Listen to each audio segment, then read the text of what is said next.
Estamos aqui em mais um episódio do Pode Projetar. Como vocês já sabem, é um podcast de aluno para aluno e hoje nós vamos falar sobre o livro Design Humilde. Isso mesmo, nós vamos abordar as questões do design humilde de Charles Frizella, que fala sobre uma metodologia de design, que fala sobre algumas preocupações que o designer deve ter. E no episódio de hoje a gente está com a Clara, nossa colega de turma. E o livro ele também traz reflexões, né? Ele faz com que a gente pense quem somos e quem queremos ser como profissionais de design. Ele faz reflexões sobre o papel do design na sociedade. Sim. Ele enfatiza muito a questão da humildade, da empatia, né? Exato. Isso, ele traz realmente dilemas éticos que o design acaba se deparando no seu mistério, na sua atividade cotidiana. E a pergunta que não quer calar: Batman ou Superman? Então, quem são vocês no design? Batman ou Superman? Ou quem nós queremos ser, né? Já que não atuamos assim ainda na área, claro. Prefiro ser a Mulher Maravilha. Boa! Mas não só isso. O livro não é apenas para designers. O livro também é para pessoas interessadas no assunto. Então, a pergunta não vai apenas para nós, vai para todo Exato, mundo. verdade. Quem nós somos na sociedade, na questão ética também. Eu acho que é por aí, eu acho que o livro realmente fala inclusive dessa utilização de talentos e ferramentas, né? Como cada um vai fazer na sua atividade profissional, seja ela qual for. A gente acaba direcionando aqui para o design, mas é bem como a Clara falou mesmo. E quem você é ou quer ser? Eu queria ser o super-homem, mas eu acho que como se eu for Batman, eu já estou feliz. Eu tô mais pra Batgirl.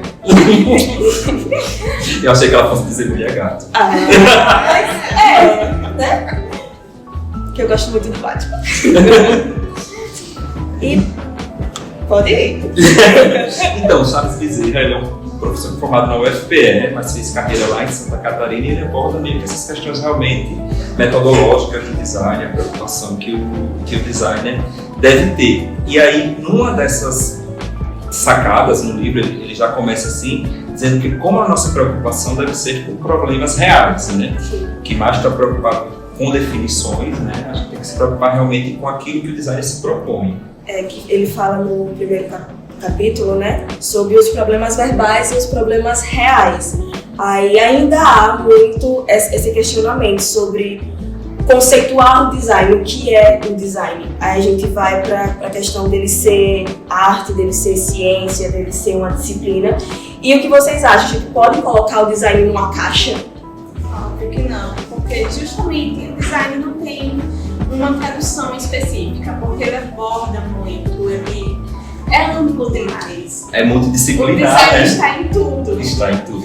Eu gosto muito daquela frase que ele traz no livro, do Pete Lawrence, que designer são valores feitos visíveis, né? São valores que se materializam ali, tornados visíveis. Eu acho muito boa essa noção e aí demonstra realmente como é desnecessário, né? A gente rotular o design, a gente colocar numa caixinha. O que mais importante para o profissional do design realmente é resolver problemas, né? A gente não tem que estar preocupado em rotular se é ciência, se é tecnologia, se é disciplina, e também essa questão realmente do design exigir um amplo conhecimento.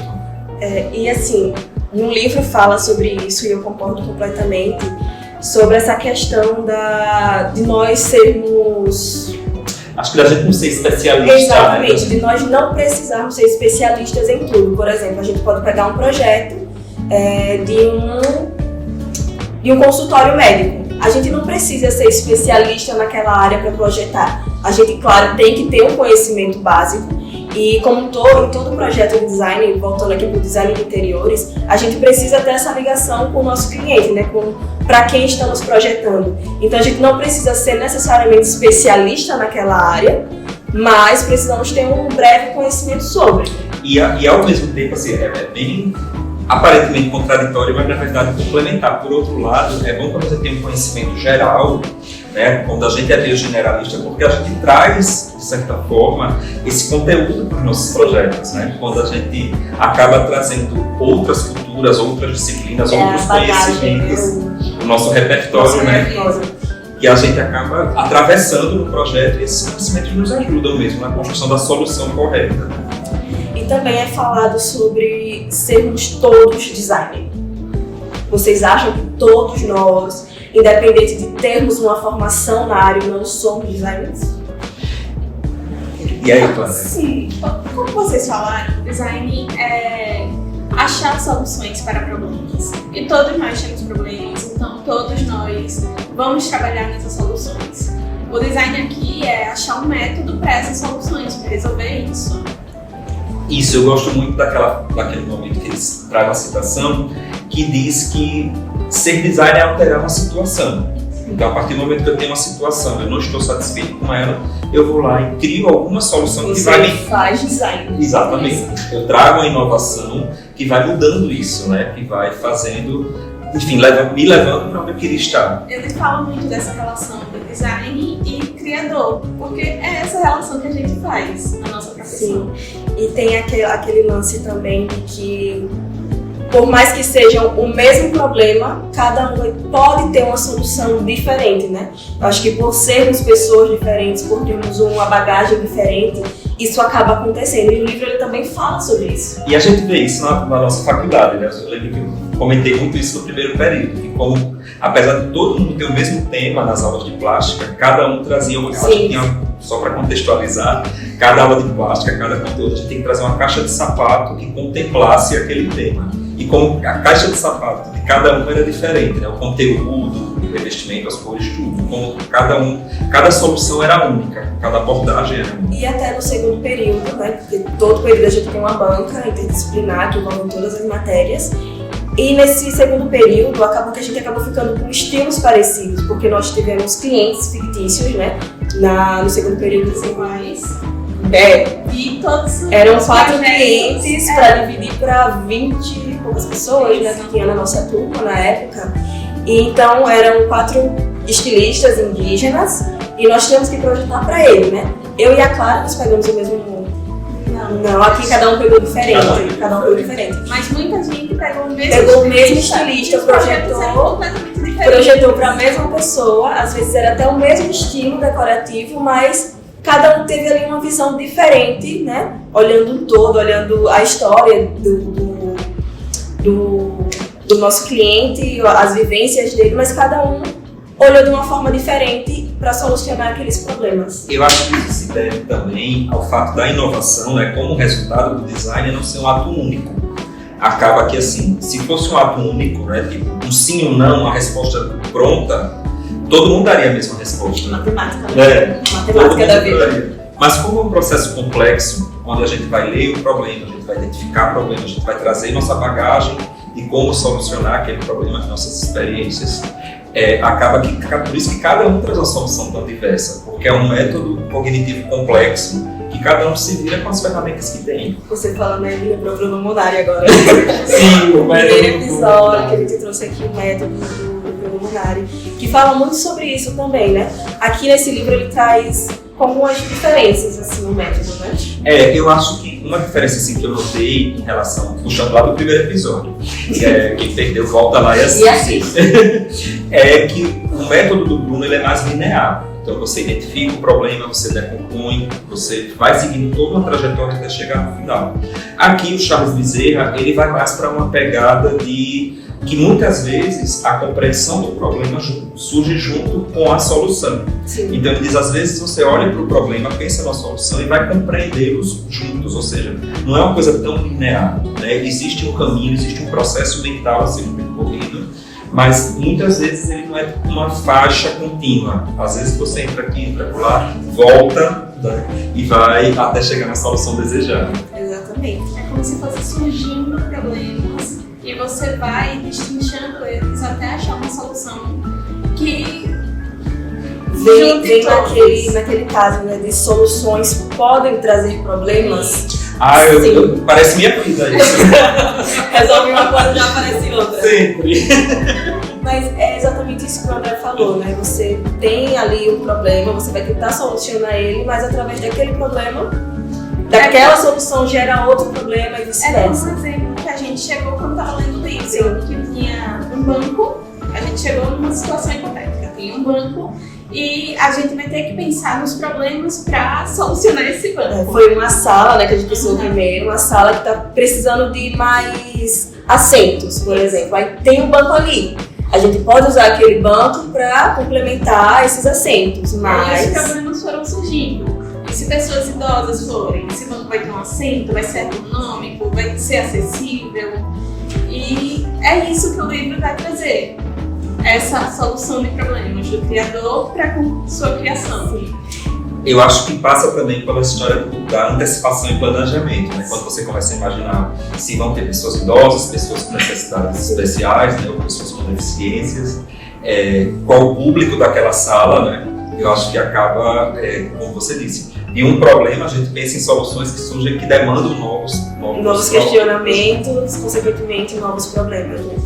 E também tem outra coisa que eu queria abordar aqui com vocês sobre o livro, é sobre as duas escolas de design. A gente tem a nossa forma de projetar, por assim dizer, que é o design mais artificial, que é o que nós fazemos, né? Que o homem faz, e também tem o real, o natural, que é o da natureza. Como vocês veem essa... Eu adoro esse tema. Então, eu gosto muito quando ele fala que o método da natureza foi destrinchado, já foi esclarecido por Darwin, né? Quando Charles Darwin fala sobre a seleção natural, sobre a questão das mutações, e aí ele mesmo destrincha realmente, ele explica pra gente como é que acontece o processo de construção da natureza, o processo de design da natureza, ou seja, como a natureza nos projetou cada um de nós.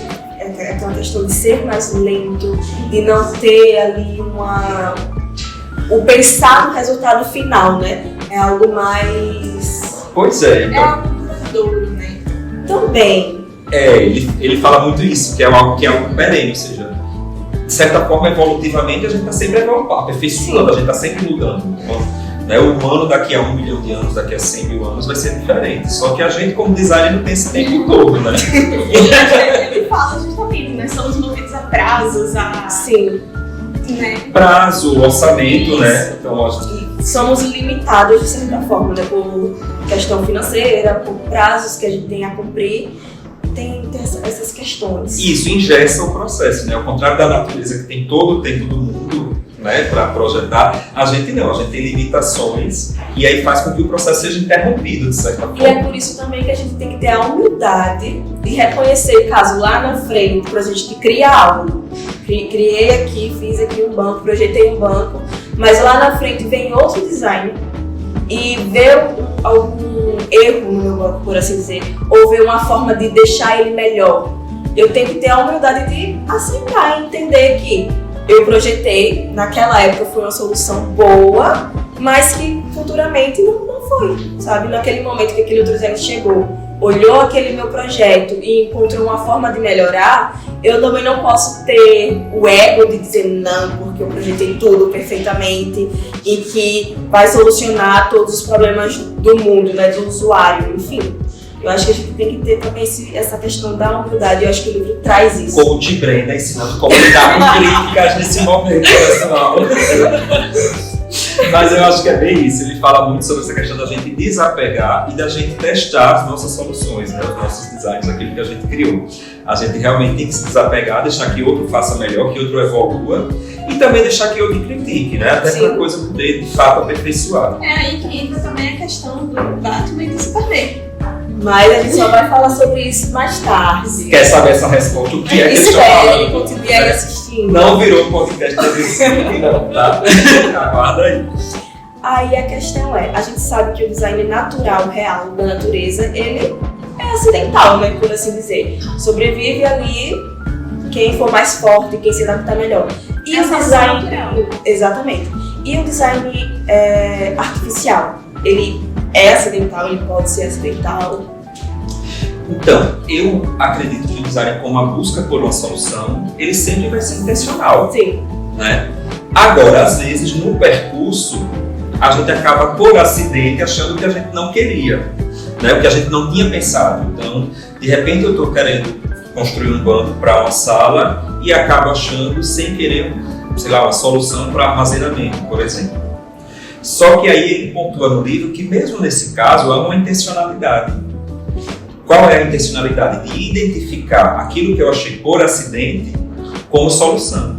Que nunca há realmente, de fato, um design puramente acidental. Você pode chegar a uma solução por acidente, mas há uma intenção sua em identificar aquilo, há uma tarefa racional, uma tarefa cognitiva em identificar realmente aquilo como uma solução, como design. Então, nessa perspectiva, o design sempre vai ser intencional. Eu concordo.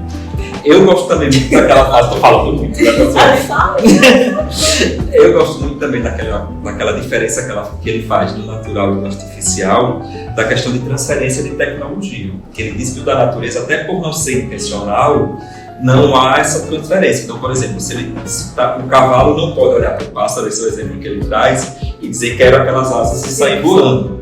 O design artificial já pode fazer isso. Já pode, eu acho que é uma vantagem. A gente não tem todo o tempo do mundo como a natureza, mas a gente pode aproveitar, né? Ele fala isso, você pode aproveitar, por exemplo, ideias de um barco, um avião, e fazer um avião que flutue na água, que pouse na água. Né? Que a gente... Bem inovador. Né? Bem inovador. Eu acho que há vantagens e desvantagens nessa questão do natural e do artificial. Uma outra coisa que eu penso, até aí vou viajar um pouquinho agora, Viagem, pode viajar, a gente gosta das viagens. Que o artificial, como intencional e como algo não natural, ele também traz dilemas éticos, né? A natureza não tem dilemas éticos. Sim. Então a natureza não quer saber se uma espécie vai demorar a outra, ou se uma doença nova vai surgir e vai acabar com todo aquele natural, né? Como o Clara bem pontuou. E aí, para vocês, qual é a característica essencial que o designer precisa ter? Não vale falar humildade. Eu ia falar exatamente isso. Eu acho que a gente precisa olhar muito pro nosso cliente, porque a gente não está fazendo design pra gente, a gente está fazendo design pro todo. Então, aí eu arrasou. Pra vocês saberem, Clara não queria participar, tá?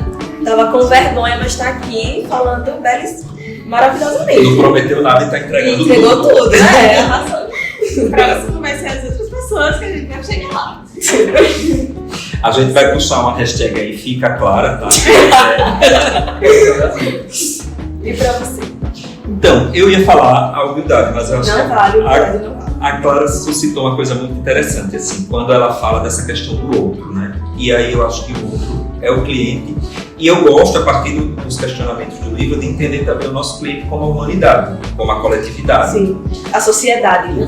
E, melhor ainda, a sociedade. Eu acho que a gente tem que pensar sempre que a gente está propondo uma solução que vai ter impacto não só na vida do nosso cliente direto, mas de toda a sociedade. Eu gosto muito daquela comparação que ele faz do carro, né? Que a gente pensou numa solução de deslocamento, por exemplo, mas criou um problema ambiental. Ou seja, a gente resolveu o problema do cliente que queria se deslocar, mas a gente tem que pensar em todo o planeta, em toda a sociedade. Eu ia pontuar exatamente isso, porque assim, às vezes a gente vai com foco em solucionar um problema, acha a solução para aquele problema, mas já criou outro problema, foi algo que a gente falou aqui, né, durante o nosso papo. E realmente é isso, eu acho que agora os designers que estão surgindo aí, nós, a gente tem que pensar no todo, na sociedade, no nosso cliente especificamente, e também no nosso mundo, né? No nosso planeta, que muitas vezes aí a gente, como sociedade, como seres humanos pensantes, erramos com ele. E eu acho que hoje tem muito essa demanda de serem criadas coisas mais ecológicas, coisas que pensem mais na saúde do nosso planeta. E eu acho que isso é um viés interessante a se pensar. Eu acho que não tem mais como a gente deslocar a ideia de design da coletividade, sim, né? Da sociedade. Não tem como.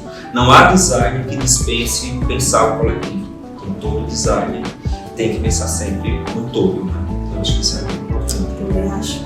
E o que vocês acharam do livro? Então, eu acho que o livro desperta realmente coisas interessantes, inclusive essas questões éticas do designer. Para mim, particularmente, foi muito bom, porque eu acho que às vezes a gente sofre uma crítica de não ter essa preocupação social e de ser uma coisa afastada, apartada da realidade, né, inclusive do Brasil, um país com muitas diferenças. E foi bom porque o livro diz que, pelo contrário, né, que toda solução pensada, inclusive para pessoas desassistidas, para pessoas hipossuficientes, tem a ver com o design. O design precisa contemplar isso. Então, assim, me deu uma noção de relevância realmente do nosso trabalho. Agrega coisas que parecem óbvias, só que a gente acaba deixando passar. Então... A gente acaba esquecendo, né? A gente acaba fechando os olhos. E realmente, eu gostei muito do livro justamente por trazer esse momento de reflexão, né? Como a Clara falou. São coisas que parecem óbvias, mas no dia a dia a gente acaba esquecendo da correria e tudo. E é bom a gente ler esse tipo de livro que faz a gente pensar justamente para refletirmos quem queremos ser como profissionais, né? Batman ou Superman? E agora, nós temos mais uma convidada, a Alice aprontando. É a professora Rosiane. Então, a professora Rose, além de ser uma das coordenadoras do LabSol, tá, na verdade, capitaneia o LabSol, ela é formada em desenho industrial pela Universidade de Santa Maria. Professora, se tiver alguma coisa errada, me corrige, tá? E ela tem mestrado e doutorado pela Universidade Federal do Rio Grande do Sul. E uma das temáticas dela é exatamente isso, o processo projetual, a preocupação dela. Por isso a gente trouxe ela aqui como especialista para continuar esse bate-papo. E foi ela que sugeriu o livro, então seja bem-vinda.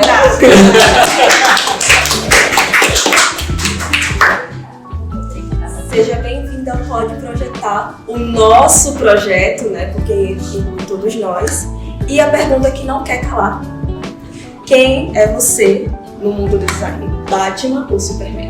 Tudo bem, obrigada pelo convite, é muito legal estar aqui com vocês, né? Então vamos lá. Batman, né? Batman, por quê, né? O Charles Bezerra, ele traz uma diferença entre Superman e Batman, né? O Super-Homem e Batman. Porque são dois super-heróis, né? Que têm diferentes atuações com seus superpoderes, né? O Superman, o Super-Homem, é aquele centrado mais nas suas...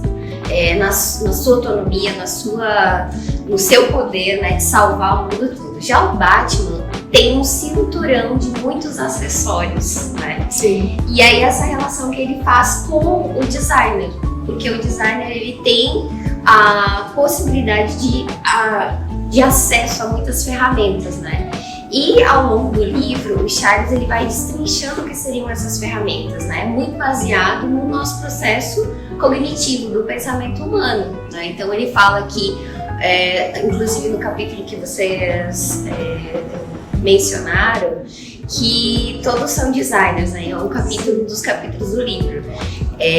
Por que isso? Porque o processo de pensar no design, ele é muito parecido com o processo humano, cognitivo humano, que é de assimilar um monte de informação, conhecer um universo amplo, né, de muitas informações, analisar isso e depois propor soluções. Então, faz parte do processo muito parecido com o processo de cognição humana.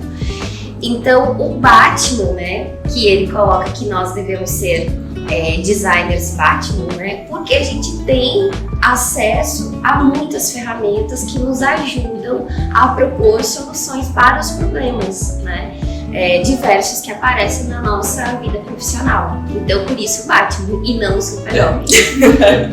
Então, o que a gente tem que ter? Humildade para entender que nós não vamos resolver tudo sozinho, mas a gente tem tanto pessoas quanto conhecimento, né? E uma série de situações ao longo da nossa vida também, a nossa bagagem, nos ajudam a resolver os problemas sempre, como a Clara falou, voltados para benefício do nosso cliente, né? Que é o que ele fala, inclusive, no prefácio do livro já traz isso. Então, para quem que a gente projeta, né? O nosso cliente deve ser um beneficiado com isso tudo, né? Pra mim, quando falou em Batman e Super-Homem, eu pensei logo assim, daquelas pessoas que têm um talento inato, né? Lá a gente percebe isso muito na nossa sala. Tem pessoas que têm uma facilidade incrível com certas coisas. Sim. Né? E tem outras pessoas não, que precisam como eu, que precisam correr atrás e tentam chegar lá. Então, assim, eu sempre pensei nisso, assim, como o Super-Homem é alguém que se vale das habilidades que nasceram com ele, né? E o Batman não, como um ser humano comum, mas que vai lá, correu atrás das suas ferramentas e tentou de alguma forma, consegue, né? Salvar muitas vezes as pessoas, o mundo, até o próprio super-homem mesmo. Então eu sempre penso nessa metáfora, assim, quando eu li eu pensei nessa metáfora do super-homem como alguém que já teria um talento que não precisa correr atrás. E o Batman como alguém que vai lá, corre atrás, adquire as ferramentas. Ou que acha que não precisa correr atrás, né? Pois é. Porque é como o livro ele fala sobre o cinturão de utilidades que o Batman tem. E o design precisa ter isso, seja a bagagem cultural que a gente falou, seja essa múltipla especialização. Assim, a gente não é especialista em cada área de cada cliente, mas a gente tem que ter uma noção, uma visão abrangente, né? Então eu acho que ser o Batman é isso. E eu sempre gostei mais do Batman do que do eu acho que pra mim, assim, isso não dá pra confiar no talento que você nasceu. Você tem que construir realmente, correr atrás das ferramentas para conseguir ter a humildade de dizer, não, eu preciso aprender, eu preciso fazer, eu preciso estudar, eu preciso adquirir mesmo 5 utilidades para poder resolver. E também porque, como o design ele é um processo criativo, quando a gente está nesse processo, quanto mais informações a gente tem sobre diversas outras áreas, né? Biologia, história, mais a gente vai ter facilidade de resolver os nossos problemas dentro dos projetos, por causa do repertório que a gente tem construído, né? Então, esse podcast mesmo, que é um clube do livro, né, inicialmente, assim, era uma ideia que eu e a professora Valéria já tínhamos de fazer um clube do livro. Aí vocês formataram como um podcast. Por quê? A gente queria incentivar a leitura, porque a gente sabe que quanto mais o aluno lê, mais ele vai ter facilidade de resolver os problemas dentro do contexto do universo do design. Então, não é raro a gente conhecer designers que são músicos, por exemplo, também tocam um instrumento, ou que gostam de fazer filmagens. Por quê? Porque o designer ele precisa ser interdisciplinar, multidisciplinar, conhecer muitas coisas, e essas conexões vão nos ajudar a resolver problemas mais facilmente dentro dos projetos, né? É um mundo complexo, né? Como se a gente tivesse disponível esse cinturão do Batman, né? Que nos ajuda a resolver nossos problemas dentro do projeto. Então, é importante dizer que o livro do Charles, ele não traz um método, né? Ele traz reflexões sobre design, a ética da profissão, né? E também outras reflexões mais filosóficas, né? Porque ele cita vários filósofos, né? E etc. O Popper, né? Que é um dos que ele mais cita, inclusive. Então, esse livro, aí voltando um pouquinho de como que eu sugeria esse livro para vocês, tá? É um livro de literatura complementar dentro da graduação, tá? Ele não é um livro essencial que a gente vê como literatura básica. Não é obrigatório, né? Mas ele ajuda, quando a gente está iniciando o curso, a entender várias questões, assim, da nossa profissão. Por quê? Porque a profissão do design, ela não é muito conhecida ainda, né, no nosso país. Hoje, mais do que quando eu estava na graduação, mas ainda não é tão conhecida como quando você fala, eu tô fazendo arquitetura. Já, as pessoas já sabem, ou tô fazendo medicina, já se sabe, né? Então, quando a gente fala, tô fazendo design, algumas pessoas ainda, o que é, né? O que você faz exatamente, assim? Porque, de fato, a profissão ela não é muito divulgada, então ele ajuda nessas reflexões primeiras, sabe? Assim, quando a gente está começando, está conhecendo o que é a profissão, qual a importância da nossa profissão. E foi nesse contexto que eu conheci o livro. Eu estava na graduação e eu lembro que eu estava numa crise, assim, porque eu pensava em fazer outra coisa, sair, fazer outro curso, né? Assim, eu tava achando assim que não tinha sentido pra mim. Não sei se vocês já passaram por crises, mas eu passo. Tá tudo bem. Inclusive, mais do que eu gostaria. Entendemos. Tô na banca. Acho que foi assim, lá pro 3º, 4º semestre, que eu não tava me enxergando dentro da profissão. Não me enxergava. Eu achava que tinha um certo elitismo, sabe, na profissão. E eu não me identificava com isso. Inclusive, teve uma época lá na graduação que eu pensava em ser missionária. Eu queria ser missionária, eu queria pregar no mundo, todas as coisas, sabe? E aí, eu numa aula de cerâmica, que a gente tinha fazendo ateliê de cerâmica, eu vi o livro na sala da professora. Tinha uma biblioteca no ateliê e tinha vários livros lá, e esse livro tava, e me chamou a atenção o título, Designer Humilde. E era realmente na crise que eu tava no momento, assim, eu preciso fazer algo que impacte a vida das pessoas, sabe?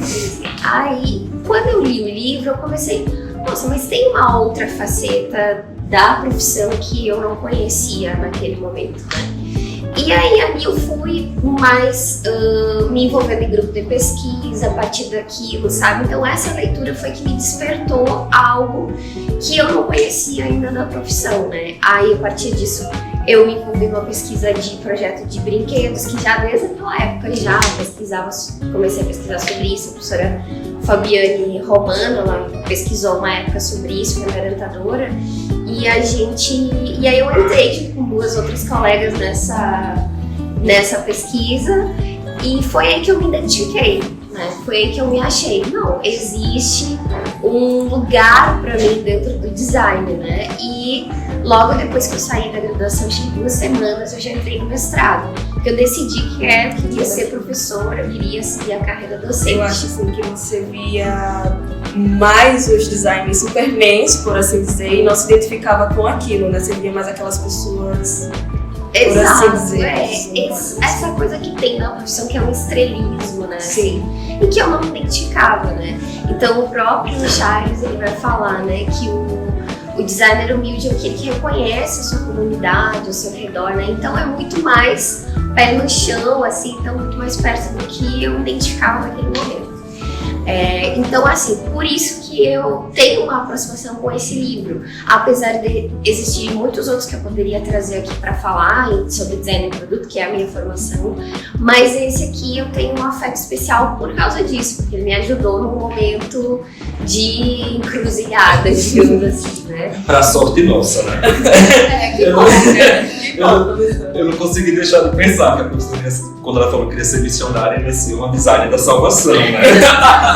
Eu ia falar a palavra aí salvando pessoas, mas que foi pra docência. Aí eu comecei a entender um pouco mais da profissão e aí eu decidi realmente que eu queria ser professora, né? No final da graduação eu disse, não, eu vou seguir isso, vou fazer mestrado, vou engatar no doutorado, apesar de ter trabalhado, né, em algumas empresas, assim, eu decidi isso e fui trilhando o meu caminho, assim, né.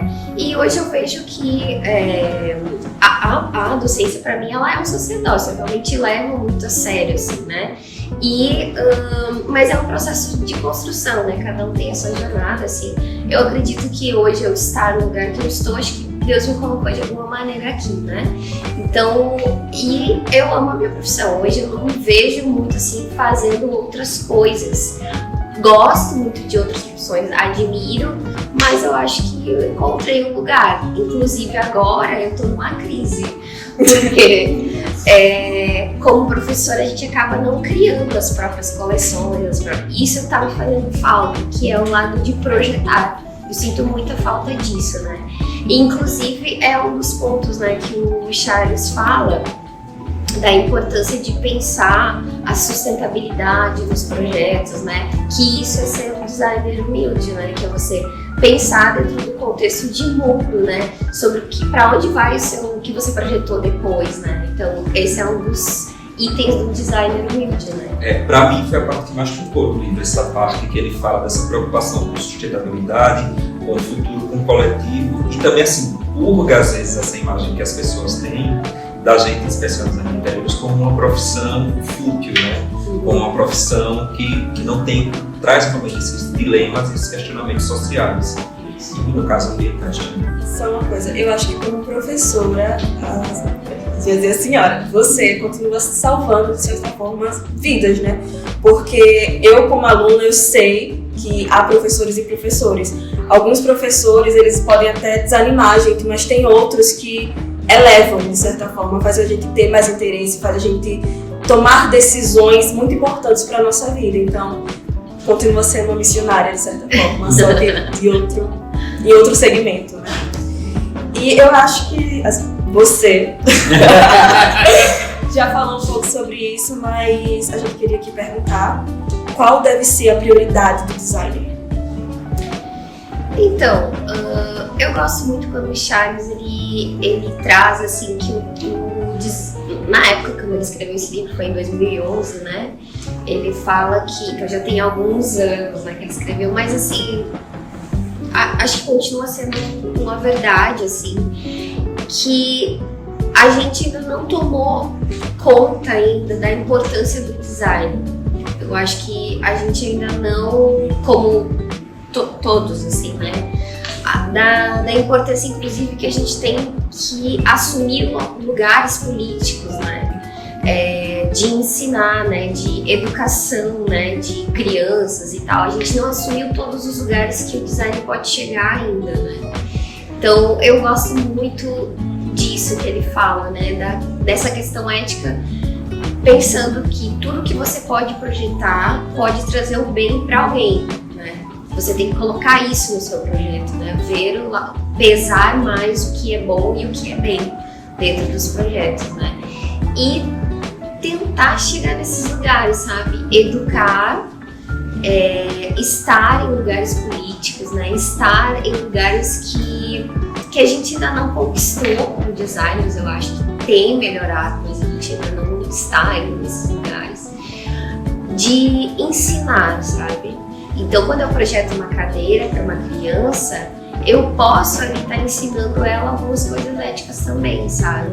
Tanto com o material que eu estou utilizando, ou proporcionando que essa cadeira seja utilizada em grupo, então promovendo o bem social, sabe? Então, eu acho que o mais importante, né, que é a pergunta, seria a gente pensar em nossos projetos como eu posso trazer essa força da educação para dentro dos nossos projetos, né? Para ensinar com ética coisas boas, né? Coisas para o bem, assim.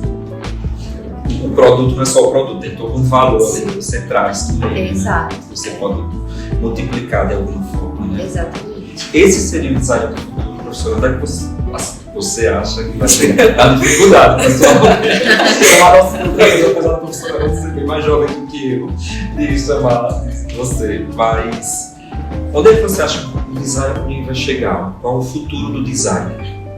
Olha, ou o designer do futuro também, quem seria, como seria? Tem muito do que eu gostaria que seria, né? O próprio Charles não traz, né? Um designer fechado. Uma assim, resposta. Uma resposta fechada. Mas eu acho que tem muito a ver com isso, assim, nessa questão ética, né? Nessa questão também de valorização do que a gente é, quanto cultura brasileira ou cultura regional também, né? A gente honrar mais as nossas origens também, sabe? Eu acho que o designer do futuro, eu gostaria que ele honrasse mais, né? O que a gente é. Então, se a gente pegar grandes potências do design, por exemplo, na Dinamarca, se você visitar a Dinamarca, né, existe um museu que é um passeio muito corriqueiro que você faz, você faz com crianças, assim, como aqui. Se as pessoas vêm a Maceió, vão à praia, né? Lá na Dinamarca, na capital dinamarquesa, você vai ao museu ver cadeiras. Então, é um museu cheio de cadeiras mesmo, porque está tão intrínseco na cultura da Dinamarca o design deles, que é uma coisa normal, assim, para eles irem conhecer os desenhos das cadeiras dinamarquesas, sabe?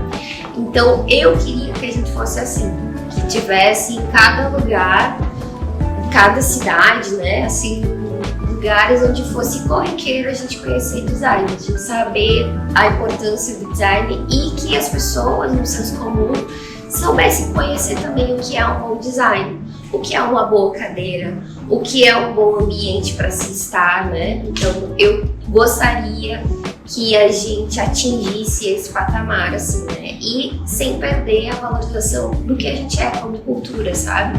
Da nossa cultura regional, nacional, enfim.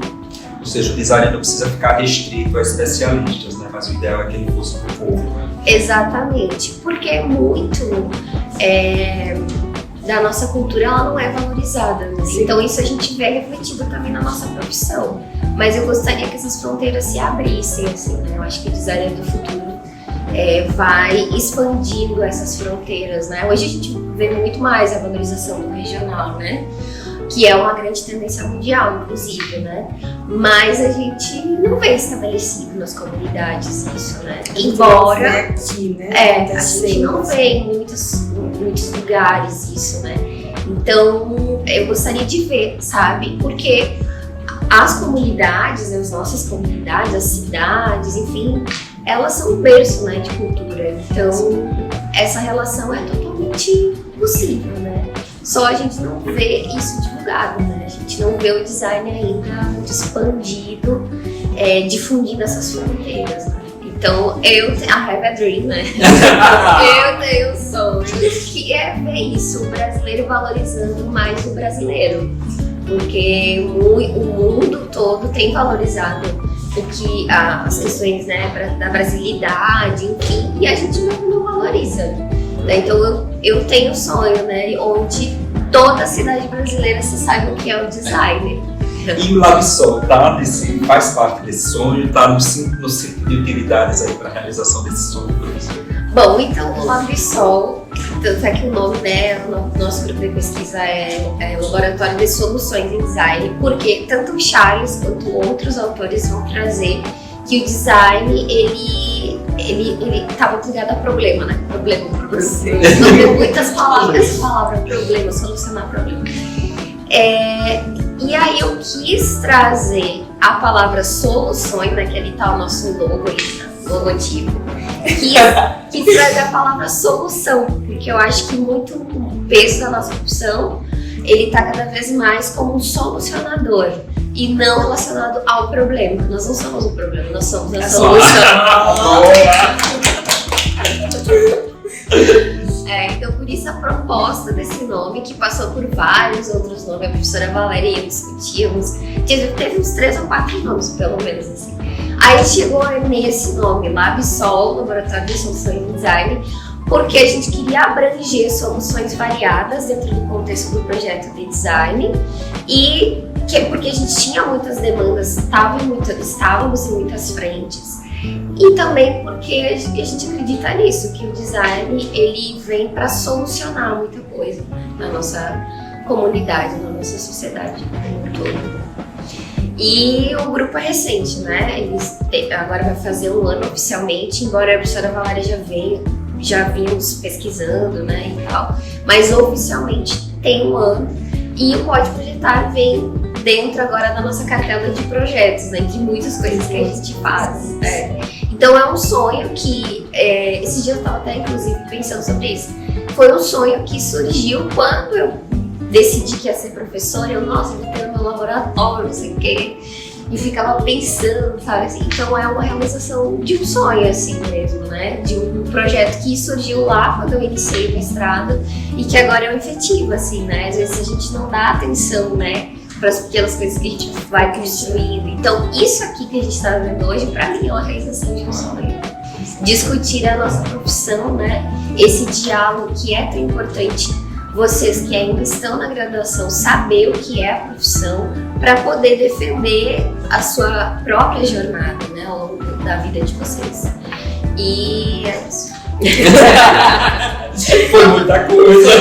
Eu, Valéria, não falei isso, né? Então, mas isso foi muita coisa, viu? Pareceu muita informação, muita aprendizado e muita inspiração, eu acho. E sigam o LabSol para conhecer os nossos outros projetos, né? Muito importante ter o apoio de todos vocês em cada um deles. Eu acho que vale a pena a gente panfletar aqui o LabSol todas as vezes. Pois é, eu tinha pensado em dizer, o Pode Projetar é mais um produto do LabSol, mas agora eu vou dizer que o Pode Projetar é mais uma solução do LabSol.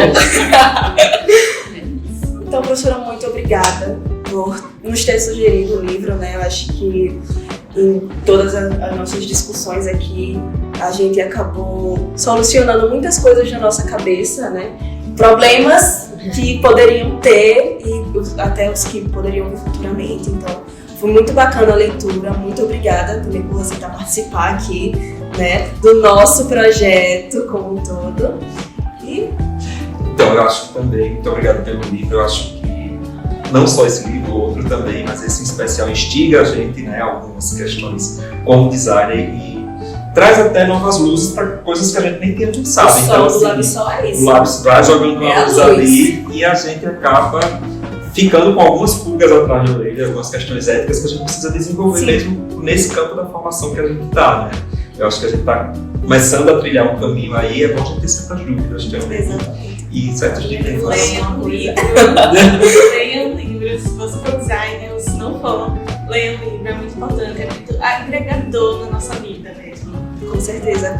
Não só como profissionais, como graduandos, né? Eu acho que é aquilo que a gente falou. Ele fala muito sobre o todo, né? Todo livro, na verdade, quase todo livro de design fala sobre o todo. Eu acho que agrega muito na nossa vida particular também, não só na nossa vida profissional. O design também é o todo. Exatamente. É o todo. Então, é bem... Bem, isso não é livro de autoajuda, mas agora é só ajuda.